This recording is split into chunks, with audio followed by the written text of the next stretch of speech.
আসসালামু আলাইকুম গাইস, কেমন আছেন সবাই? আশা করি সবাই ভালো আছেন। আপনারা সবাই জানেন আমরা মহল সৈয়দ কাপ্তায় একটি ট্যুর দিয়েছিলাম, আর সেই ট্যুরের সময় আমরা কোন কোন জায়গায় ঘুরতে গিয়েছিলাম সবই কিন্তু আপনাদের সাথে শেয়ার করার চেষ্টা করেছি। আর এখন আমরা রয়েছে হইলো গিয়া সরাসরি একদম কাপ্তাই বাঁধের উপরে। কাপ্তাই বাঁধটা আমরা একদম ঘুরে ঘুরে দেখতেছি সবকিছু।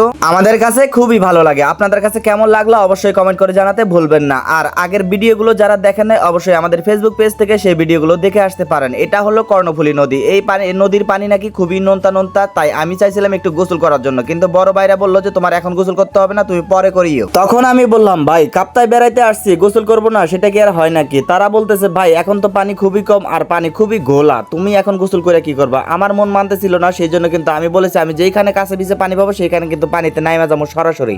তো এই যে কাপ্তাইয়ের এটা হইলো পল্টন এলাকা যাকে বলে, ঠিক আছে। সর্বশেষ মোটামুটি কাপ্তাইয়ের শেষ প্রান্তে চলে আসছি আমি একদম।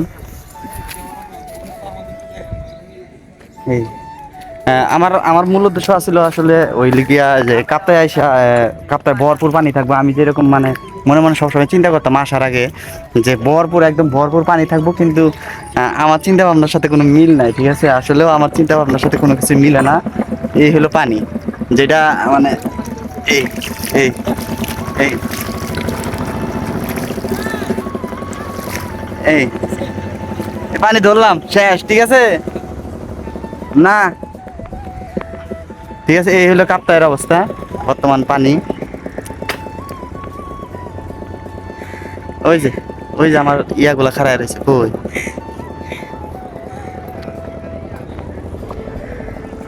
আচ্ছা যাই হোক, আমার কথা কিন্তু আমি ঠিকই রাখছি, ঠিক আছে। পানিতে যদিও নামি নাই, কিন্তু পানি দিয়ে মুখ ধুইলাম, খুবই ভালো লাগলো। পানি ঘোলা, সেই জন্য কিন্তু আর পানিতে নামা হলো না। এখন আমাদের খুবই গরম লাগতেছে, চলেন ঠান্ডা খাওয়া যাক। সবাই মিলে ঠান্ডার দোকানে চলে আসছে। এখানে ছোট্ট একটা দোকান আছে, এই দোকানে আমরা বসে পড়লাম ঠান্ডা খাওয়ার জন্য। সবাই মিলে অর্ডার দিল, তারপরে ঠান্ডা দিল দোকানদার। আমরা সবাই মিলে ঠান্ডা খাবো, সেই জন্য কিন্তু সবাই অপেক্ষা করতেছে। ঠান্ডা খুলতেছে আবার খুলতেছে না, কি একটা অবস্থা। আরে ভাই তাড়াতাড়ি দে, একটু ক্ষুধা লাগছে না, ঠান্ডা লাগছে না, গরম লাগছে। আইনুল ভাই আমার দিকে তাকিয়ে আছে আর হয়তো মনে মনে ভাবতেছে আমাদের গরম লাগতেছে আর এই পাগলের নাকি ঠান্ডা লাগতেছে। আরে কি জ্বালা। আমার তো ভাই সত্যি সত্যি আসলে গরম লাগতেছিল, ঠিক আছে, প্রচুর গরম। আর মূল কারণ যেটা হইলো গিয়ে আমরা যে গাড়িতে গেছি রে ভাই, চলেন তাহলে গাড়ির কিছুটা প্রশংসা করা যাক। আমরা যেই গাড়ি নিয়ে গেছি এটা হলো একটি মাহিন্দ্র গাড়ি। ভাই রে ভাই, এত পরিমাণ সাউন্ড, সবগুলার কিন্তু মাথা ব্যথা উঠে গেছে, সবগুলা কিন্তু খুবই ক্লান্ত ছিল, ঠিক আছে। গাড়ির এত পরিমাণ সাউন্ড, আসলে ভাই লং জার্নিং এ গেলে এই গাড়ি নেওয়া কোনো সময় উচিত না। আপনাদের মতামত অবশ্যই কমেন্ট করে জানাবেন। ভিডিওটি ভালো লাগলে শেয়ার করে দিবেন। আর আগের ভিডিওগুলো যারা দেখেন নাই অবশ্যই আমাদের ফেসবুক পেজ থেকে দেখে আসবেন। তো সবাই ভালো থাকবেন, সুস্থ থাকবেন, টেক কেয়ার, বাই বাই, আল্লাহ হাফেজ, আসসালামু আলাইকুম, সবাইকে গুড বাই।